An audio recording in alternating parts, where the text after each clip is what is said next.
بستر پر ایسا سختی سے باندھ رکھا ہے اسے اٹھنے دیا ہی نہیں۔ جب تک بازار میں رہا مسجد سامنے تھی، 4 نمازیں دکان چھوڑ کے پڑھ کے آیا، فجر کی نماز پڑھنے گیا ہی نہیں۔ اذان کے بعد بھی سنی رضائی کمبل اوپر لے کے لیٹ گیا، پڑھنے گیا ہی نہیں۔ اس کی وجہ یہ اس کے کمرے میں چاروں طرف تو بے نمازی سو رہے تھے، بیوی، بچے، دادا، دادی، ماں، باپ، ان بے نمازیوں کی نحوست نے اسے بستر سے اٹھنے دیا ہی نہیں۔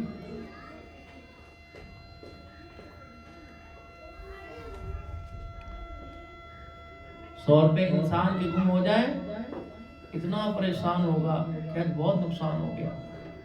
5 نمازیں چھوڑ گئی، اللہ سے تعلق ٹوٹ گیا۔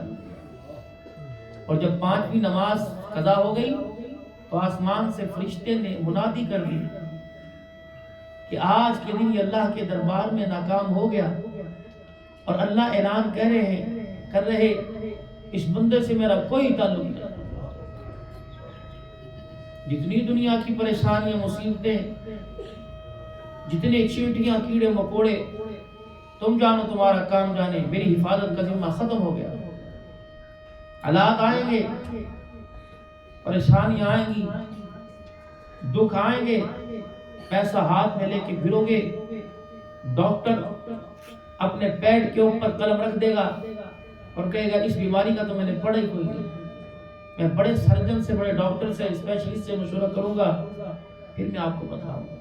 یہ بیماری نہیں تھی، ظہر الفساد فی البر والبحر بما کسبت ایدی الناس، جو تیرے ہاتھوں نے گل کھلائے تھے مرنے سے پہلے تیرے سامنے آ رہے۔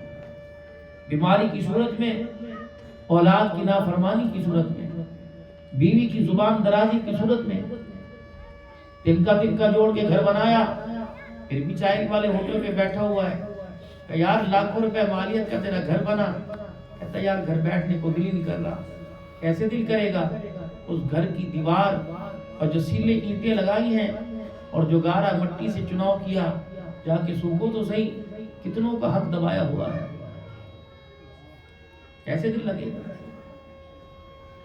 حدیث پاک میں آیا کہ انسان کی زندگی کا جب آخری دن، آخری لمحہ، اور اسرائیل علیہ السلام اپنا کام شروع کرتے ہیں، میت کی چرپائی کے قریب آ کر جب امر ربی شروع ہوتا ہے، اسرائیل علیہ السلام روح تو نہیں قبض کرتے، روح نہیں قبض کرتے، میت کے قریب جاتے ہیں اور اس کے جسم کے جو جوڑ ہوتے ہیں ان کو سونگنا شروع کر دیتا ہے۔ فرشتے پوچھتے کیا کر رہے ہو؟ کہا سونگ رہا ہوں، اس کی جسم سے نیکی کی خوشبو آ رہی ہے، نماز کی، روزے کی خوشبو آ رہی ہے۔ اگر تو نماز روزے کی خوشبو آتی ہے تو اسرائیل علیہ السلام کہتے ہیں تو بتا تجھے کیسے لے کے جاؤں۔ اگر نماز روزے کی خوشبو نہیں آتی تو اسرائیل علیہ السلام کہتے ہیں اب تو دیکھ میں تجھے کیسے لے کے جاؤں۔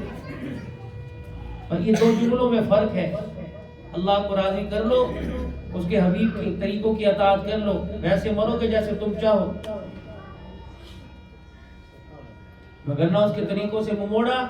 اینما تکونوا یدرککم الموت ولو کنتم فی بروج مشیدہ، اوہو کہیں بھی چلے جاؤ، پیدا یہاں ہوئے سعودیہ میں مرو گے، موت آئے گی،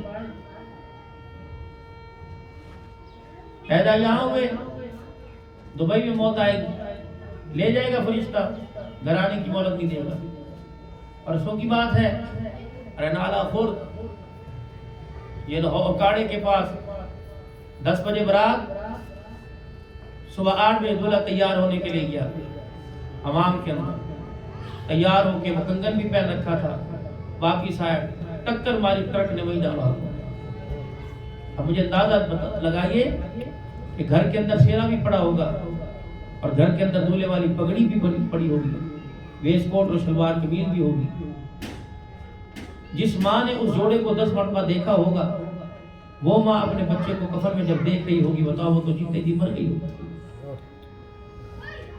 اس نے تو ارادہ کر لیا ہوگا کہ آج کے بعد میں نے ہنسنا نہیں، موت تو چھوڑتی نہیں، باتھ روم میں کپڑے اترے وہ تب بھی آئے گی، لال جوڑا پہن کے دلہن بیٹھی تب بھی آئے گی، جس دن پیدا ہوئے دنیا کی زندگی میں آنکھ کھولی، اڈے سے ایک بس نے اپنے آپ کو جدا کیا، وہ گاڑی چلی اور چل رہی ہے، چلتی جا رہی ہے، وہ گمنام گاڑی ہے، اس کا کوئی پتہ نہیں، آہستہ آہستہ کچھوے کی چال کی طرح چل رہی ہے، اچانک اس نے تیرے دروازے پہ آ کے کھڑے ہو جانا ہے۔ یعقوب علیہ السلام نے ملک الموت سے کہا خبردار میرے پاس بغیر اجازت کے نہ آنا، آنے سے پہلے مجھے بتلا دینا کہ میں آ رہا ہوں۔ میں نے کہا ٹھیک ہے اللہ کے پیغمبر۔ ملک الموت سامنے آ کے کھڑے ہو گئے کہ چلیے جی۔ میں نے کہا میں تو یہ کہا نہیں تھا۔ میں نے کہا جی اللہ کی قسم ایک مرتبہ نہیں، آنے سے پہلے میں نے 8 مرتبہ آپ کو بتلایا۔ وہ کہنے لگا کیسے؟ 2 دن پہلے آپ کی گلی میں کیا ہوا تھا؟ کہیں پڑوسی کا جنازہ اٹھا تھا، کہیں اطلاع نہیں تو اور کیا تھا؟ 4 دن پہلے کس کے جنازے میں جا رہے تھے؟ رشتہ دار کے، کہیں اطلاع نہیں تو کیا تھا؟ فلانی جگہ کہاں کھڑے تھے؟ سامنے سے کیا گزرا تھا؟ کہ جنازہ، کہ اطلاع نہیں، کہ 8 جنازے تیرے سامنے سے گزارے، ابھی بھی کہتے ہو بغیر بتایا ہے، پورا قبرستان بھرا پڑا ہے، اب بھی کہتے ہو اللہ نے زیادتی کی، اتنی جلدی کیوں چلا گیا؟ جاؤ 4 قبروں کے درمیان ایک چھوٹی قبر بچے کی ہے، 4 چھوٹی قبروں کے درمیان ایک بڑی قبر ہے، آنے کی ترتیب دنیا میں ہے، دادا باپ بیٹا، جانے کی کوئی ترتیب نہیں، دادا موجود ہے، پوترے کا جنازہ لے کے جا رہا، اب بھی کہتے ہو جرائیل اسلام نے اطلاع نہیں دی، موت۔ آپ بھی کہیں گے شادی کے موقع پہ کیا مجھ لے کے ضروری ہے، وَأُبْرِئُ الْأَكْمَحَ وَالْأَبْرَصَ وَأُحْيِي الْمَوْتَىٰ بِإِذْنِ اللَّهِ۔ عیسیٰ علیہ السلام کے ہاتھ پر اللہ نے معجزات دیے کہ مردوں کو زندہ کرنا۔ مائی مریم عیسیٰ علیہ السلام کی والدہ کہنے لگی بیٹے میں مر گئی تو مجھے بھی زندہ کرے گا؟ کہا سب سے پہلے کہ خبردار مجھے زندہ نہ کرنا۔ میں نے اپنے خالد زکریا علیہ السلام سے سنا ہے کہ موت کے وقت کی جو تلخی منہ میں آتی ہے، قیامت آ جائے وہ تلخی دور نہیں ہوتی۔ بیٹے زندہ ہونے کو دل کرتا ہے لیکن موت کی تلخی برداشت کرنے کو دل نہیں کرتا۔ یہ ماں کہہ رہی ہے عیسیٰ علیہ السلام دنیا کی زندگی میں آئے اور موت کو بھلا بیٹھے، کہتے ہیں شادی 1 مرتبہ ہوگی، ہاں 1 مرتبہ ہوگی، 2 مرتبہ نہیں، 2 بھی ہو جاتی ہے، 3 4 بھی ہو جاتی ہے، لیکن شادی 1 مرتبہ ہوتی ہے۔ اگر اس موقع پر اللہ کو راضی کر گئے، علماء کرام نے فرمایا شادی کی پہلی رات دلہن سجی ہوئی بیٹھی ہے، دولہا کمرے میں گیا اور اپنی بیوی کو سلام کیا، بیوی نے جواب دیا اور دونوں میاں بیوی اٹھے اور دونوں نے وضو کیا اور وضو کر کے 2 رکعت نفل ادا کیے اور پھر دونوں میاں بیوی ہاتھ اٹھا کر بیٹھ گئے اور کہنے لگے اللہ آج نئی زندگی کی ابتدا ہے، نئے موڑ پہ آ کے کھڑے ہوئے، اللہ زندگی کو خوشیوں سے بھر دینا، یا اللہ اولاد برکتوں والی دینا اور نصیبوں والی دینا، یا اللہ کبھی جھگڑا جھیڑا نہ ہو۔ فرمایا اللہ آسمان سے ہنسنے لگا،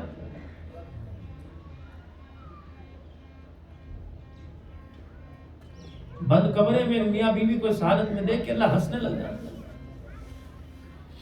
اور فرشتوں کو کہتا فرشتوں جاؤ، صبح دنیا والوں نے بھی تو انہیں تحفے دیے تھے، جاؤ میری رحمت کی چادر کا تحفہ لے کے جاؤ اور جا کے دونوں میاں بیوی کے اوپر میری رحمت والی چادر ڈال دو، ان کے پاس کھڑے ہو کر اعلان کرو اس وقت میں جب کوئی نہیں اور ایک دوسرے کے جذبات ابھرے ہوئے ہیں، ہن لباس لکم انتم لباس لہن، وہ تیرا جس لباس اس کا لباس ہے، ہر چیز کے اللہ نے یہاں قید ختم کر دی، اور اس وقت میں تم نے اپنے جذبات کو میری مٹھی میں دے دیا، جاؤ میں تمہیں ضمانت دیتا ہوں تمہاری گود کے اندر نافرمان نہیں آئے گا، فرما بردار ہے۔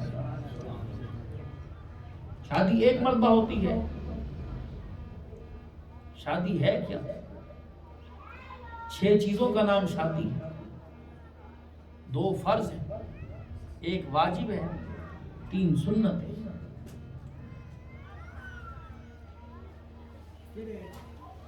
میں کل دن میں بھی ایک شادی میں تھا، ابھی رات میں بھی ایک شادی کے موقع پر میں نے جانا ہے۔ میں نے عرض کیا نا کہ پوری دنیا اس وقت تلاش میں ہے کہ آئے کہ ہمیں کوئی جگائے، لیکن جگانے والا خود سو رہا ہے غفلت کی نیند۔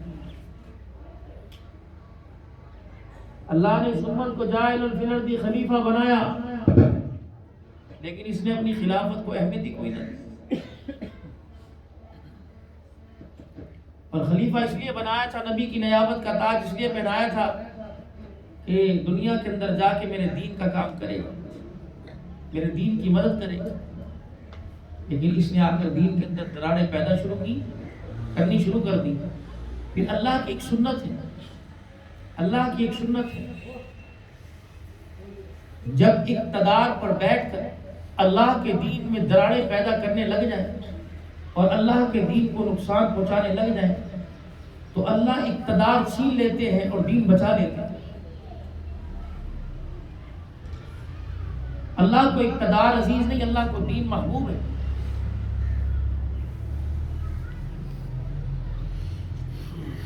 جب دین متین کی مدد ہونے لگ جائے تو پھر اللہ ایسے لوگوں کو بھی اقتدار کی کرسی پر بٹھا دیتے ہیں جن کے گھر کے اندر کئی مہینے چولہا نہیں جلتا اور جن کے تن پر 12 پیوند والا کرتا ہوتا ہے، یعنی حضرت عمر 22 لاکھ اور ابو امیر کے حکمران. اور جب اقتدار پر بیٹھ کر خدائی کا دعویٰ کرنا شروع کر دیں، جیسے 8 مارچ کو ہوا تھا اسلام آباد کے روڈ پر، گھنگرو کی چھنک اور پائل کی کھنک پر اور ڈھولک کی تھاپ پر جب دن دہاڑے بہت بڑا جرم، کبیرہ جرم ہوا تھا، ناقابل معافی ناقابل تلافی ایک جرم ہوا تھا کہ جو زمین پر مٹی چاٹنے والی نے آسمان کی طرف دیکھ کے کہا تھا کہ میری مرضی میرا جسم، نہ تیری مرضی چلے گی نہ تیرا جسم. حالانکہ آپ کو پتہ ہے 11ویں پارے میں اللہ کی بیعت ہے. جب سے میں آیا ہوں یہاں پہ کس نے کہا الحمدللہ لوگ احراری ہیں، کس نے کہا امیر شریعت بھی یہاں آیا ہے، کس نے کہا قائد جمعیت بھی تشریف لائے ہیں. میں سنتا رہا. اللہ اور مبارک کرے، آپ حضرات کا اور سلسلہ اللہ والوں کے ساتھ جوڑے. لیکن سب سے پہلے بیعت تو ہم نے اللہ سے لی اور اللہ نے ہمارے سے. آؤ بیعت کرو. ان اللہ اشترى من المؤمنین انفسهم واموالهم بان لهم الجنہ. اللہ کے ہاتھ پہ بیعت کی، ہمارا مال بھی تیرا ہے، ہماری جان بھی تیری ہے. اب اللہ نے کہا اس کے بدلے تمہیں نسبت دوں گا، خلیفہ بھی بنایا، نبی کی نیابت بھی دی اور جنت کا اللہ نے فیصلہ فرمایا. جب ہم نے بیعت کو توڑا تو اللہ نے بھی اپنا وعدہ توڑ دیا. چلو بھاگو یہاں سے. دعا کر لو اللہ سے، یا اللہ دین اجڑتا دکھایا، مرنے سے پہلے دین پھلتا پھولتا بھی دکھا دینا.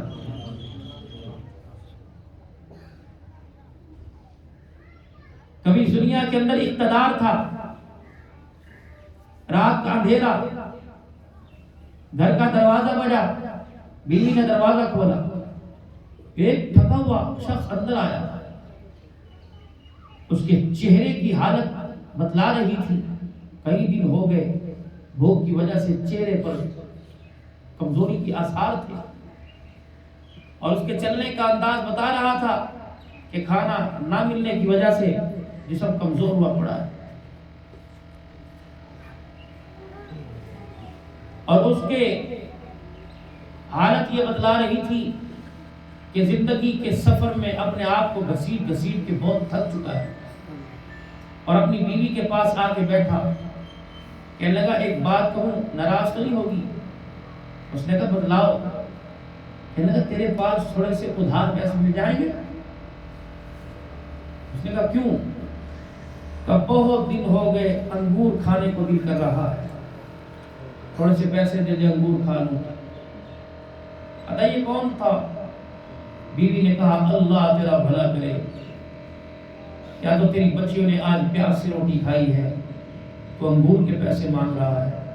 7 بر اعظموں کا خلیفہ، 7 بر اعظموں کا حاکم عمر بن عبدالعزیز رحمۃ اللہ. سمرقند فتح ہوا، مسلم بن فتیبہ نے سمرقند کو فتح کیا. سمرقند کے عیسائی دمشق میں ایک پیغام لے کے آئے. کچھ لوگ چوک میں کھڑے تھے، انہوں نے کہا میاں تمہارا امیر المومنین کہاں سے ملاقات کرنی ہے. انہوں نے کہا سامنے گلی میں چلا جا، ادھر مڑ کے ادھر چلے جانا، سامنے کونے پر جو مکان ہوگا امیر المومنین کا ہو. چلے گئے. ٹوٹی ہوئی سیڑھی دیوار کے ساتھ لگی ہے، گارے میں ہاتھ بھرے ہوئے، ایک چھت کی لپائی ہو رہی ہے اور بیوی گارے کا تسلے بنا کے اسے پکڑا رہی ہے. اس نے اپنی سواری کو موڑا، دمشق کے چوک میں آیا، کہنے لگا میاں میں نے زکوٰۃ لینے والوں کے گھر نہیں پوچھے، میں نے مستحقین زکوٰۃ نہیں پوچھے، امیر المومنین پوچھا. تو وہ کیا کہہ رہا، تو نے امیر المومنین کے گھر کا پتہ پوچھا، اس کے گھر کی حالت کا نہیں پوچھا. جا وہی امیر المومنین عمر بن عبد العزیز رحمۃ اللہ علیہ. اب ہو گیا، انہوں نے کہا یہ ہماری فریاد کیا سنے گا. اس نے جا کے پرچہ دیا. اہل سمرقند کی طرف سے گزارش ہے، تمہارے سپہ سالار مسلم بن فتیبہ بن مسلم نے ہمارے پر چڑھائی کی، نہ ہمیں جنگ پر آمادہ کیا، نہ ہمیں دعوت اسلام دی، اور نہ ہمارے سے جزیہ مانگا. گارے اس کے ہاتھ بھرے ہوئے سیڑھی سے نیچے اترے، قلم منگوایا اور اسی خط کے پیچھے لکھ دیا سپہ سالار اپنے لیے قاضی مقرر کرے جو عوام کی شکایتیں اپنے خلاف سن سکے. وہ سارے راستے سوچتا گیا کہ جس کی گھر کی دیواروں کی لپائی کے لیے مزدور نہیں ملتا وہ ہمارے مقدر کے فیصلے کرے گا. جب عیسائی پادری کے پاس سمرقند پہنچا، یہ رکا سا لے کے آیا ہوں، یہ رکا سا لے کے آیا ہوں، اور حالت یہ ہے. انہوں نے کہا امید مجھے بھی لگتی، جا تو فتیبہ بن مسلم کے پاس چلا جا. اور فتیبہ بن مسلم کے پاس گیا، رکا دے کے کھڑے ہو گئے. جلدی سے قاضی مقرر کیا، اسی جگہ عدالت لگی. اور جب عدالت لگی، قاضی صاحب پوچھنے لگے، ہاں بھائی آپ نے اس علاقے کو فتح کیا کیا؟ جی فتح کرنے سے پہلے کی جو شرائط تھی اس پہ پورے اترے؟